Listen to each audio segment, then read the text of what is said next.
Akkuma harka fuudhee jaalatamtoota akka kabajamtoota hordoftoota chaanaalii kootii akkam jirtu nagaa jirtu nagaa kootii galata waaqayyoo baga nagaa taatanii arras viidiyoo haaraadhaa isinii dhufee jira akka jaallatanis abdiin qaba jechuudha.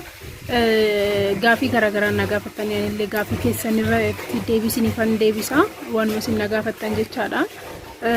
Yeroo jalqabaatiif gara chaanaalii kana kan dhuftan keessattuu shamarran jechuudha baay'ee isin fayyada waan ta'eef subscribe gochuudhaan maatii ta'a akkasumas immoo mallattoo bilbilaa gadhuudhaan video na tattamaan akka isin bira ga'u godha inni biraa immoo sheerii waliif godha jechuudha hunduma keessan bira akka ga'u. Gaafii nama gaafatame baay'een keessan yaa gara biyyaatti galaa jirtanii gaafii adda addaa illee nagaafachaa jirtanii riipoortiidhaa kootu nu fuudhi kan jettan jirtanii akkasumas immoo galuudhaa maal harkatti qabannaa maal immoo kiiloo hagamii fiduu dandeenya minaamin warnaan jettan durallee hojjedheen jira ammallee sinifaan hojjedha jechuudha homaa rakkoon qabu waan ta'eef dadhabbinan qabu waan ta'eef jechuudha viidiyoo hojjechuun. Waraqaa kooronaati intalli akka torbii lama booda akka galtuu fi akkasumas immoo waraqaan kooronaa mirmaraa kooronaa jechuudha harkatti qabadhee tangalamu akkasumas dhiisee tangala kanaan jettee nagaafatte jechuudha waraqaan kooronaa dirqama jechuudha. Riipoortii keessatti sin dabarsa waan ta'eef waraqaan kooronaa dirqama qabattee deemte jechuudha.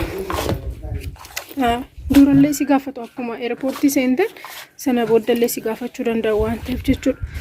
Maybe yaa akkuma beekamu araboonni karaa direct isinii muruu dhiisuu danda'ani bakkee isaan karaa garaagaraatiin gara Gibxiitiin gara biyya biraatti isin galchuu danda'u tikeettiin intinii ta'e waan qannasuuf qarshiin isaa jechuudha. Kanaafuu waraqaa koronaa keessan qabachuu gonkumaa yoo dagatinaa jechuudha. Sababni isaatis isa ilaalan malee isin dabarsa yeroo nani dhufetti akkas jechuudha. Ammas immoo yaa koronaan biyyarraa badee waan hin jirreef waraqaan koronaa sun dirqama isin barbaachisa illee ta'ee yaada. Inni biraa immoo kiiloo meeqatu danda'ama karaa directiitiin yookiin immoo indirectiidhaan naan jettanii warri nagaafattanii gara Gibxiitii yoo ta'e kiiloo 40 jaatu fayyamama jechuudha. 23 fi harkatti amma kiiloo 10 amma 12 ittiin danda'ama. Amma kiiloo 7 amma 10 ittiin danda'ama harkatti jechuudha. Anna akkasitti fidattanii dhufuu ni dandeessu. Baay'een immoo warri paaspoortiin qabne minaaminni warri paaspoortiin qabne warri baddanii hojjettan ofii keessaniif tikeetti warri murattan jechuudha. Gara kiiloo 80 akka eeyyamamuun dhagaye jechuudha. Anillee akkas nan qunnamne waan ta'eef ani kiiloo 46 naaf eeyyamame jechuudha. Garuu ijoollee biraatirraa yeroo dhaga'u kiiloon 40 gara kiiloo 80 akkas akka eeyyamamuuf jechuudha kanaan dhagaye.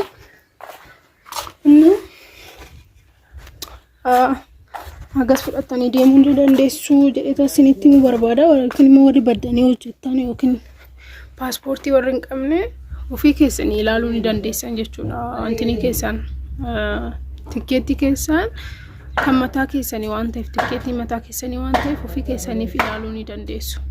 Inni biraa maalidha? Maal qabannee deemuutu nu danda'ama? Shaanxaa harkaa keessatti minamna jettanii warri nagaafattan bilbila warri nagaafattan bilbila meeqa amma bilbila lamatu eeyyamama jechaa jiru. Yaw akkuma duraan isiniin jedhe almuuniyeemiin beektanii almuuniyeemii keessa qootanii bilbila almuuniyeemiidhaan martanii jechuudha. Keessattuu kan intini of keessaan qabne kan itti fayyada tirfii kan bittan jira miti namaaf kennaadhaaf wanta garagaraatiif isa harkatti qabatanii lama harkatti qabatanii isa sadaffaa afuraffaa kan biraa immoo almuuniyeemiidhaan martanii jechuudha. Intini keessa godhuu ni dandeessan caammaa keessa akkasumas immoo shaanxaa keessan uffata martanii godhuu ni dandeessan jechuudha. Inni biraa maalidha? Shittoo akkasumas immoo shaampoo koondishiinarii wantoota fasaashii ta'an hundumaa shaanxaa harkatti baattan keessa gonkumaan godhina.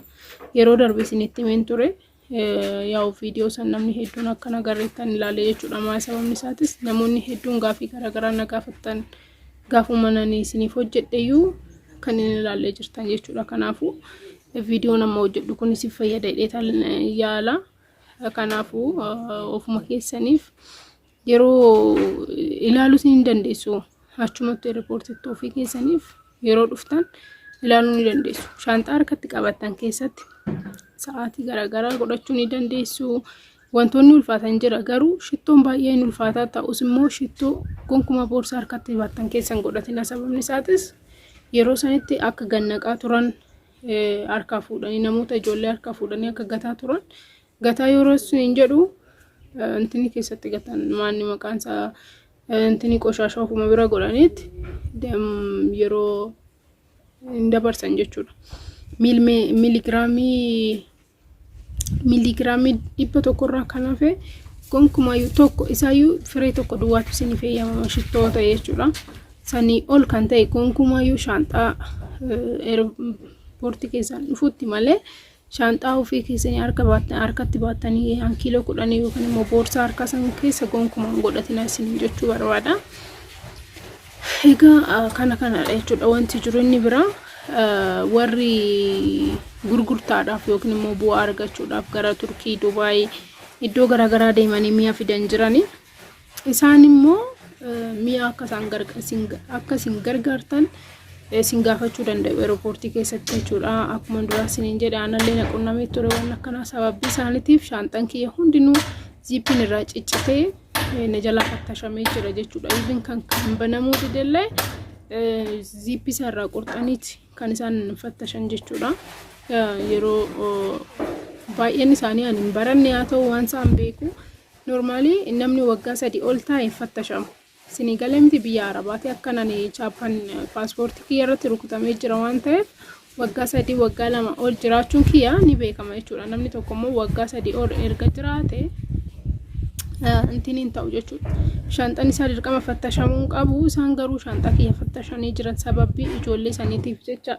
Kanaafuu isin immoo dogongortanii gonkumayyuu akka mi'a isaanii ofitti hin fuune isiniin jechuun barbaada. Kun immoo wal gargaaruun odooma jiru.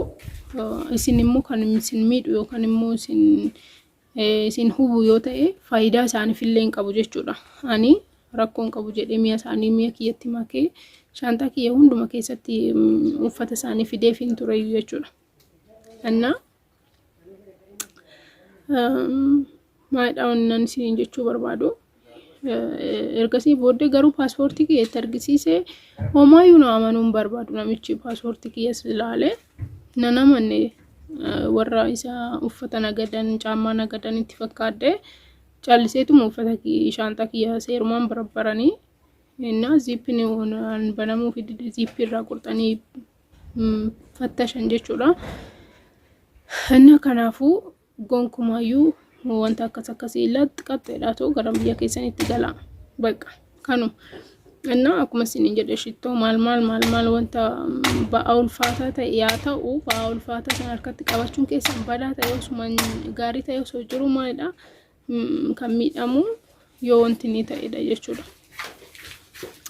Yoo sinirraa kan fudhatan ta'e isin qabattanii erga dhufne homaa tokko isin fayyadu jechuudha. Kanaafuu shittoo shaanxaa guddaa keessa malee shaanxaa harkaa yookiin boorsaa harkaa keessa tokkoon ala jechuudha. Siniin darbu waan ta'eef hin godhinaa siniin jechuu barbaada. Viidiyoon irra sinii qabadhee dhufe kan fakkaataa akka jaallattanis abdiin qaba. Sheerii waliif godhaa keessattuu ijoollee hedduun akka dhufaa jiran natti himanii jiru. Sheerii waliif godhaa galatoomaa siniin jaalladha.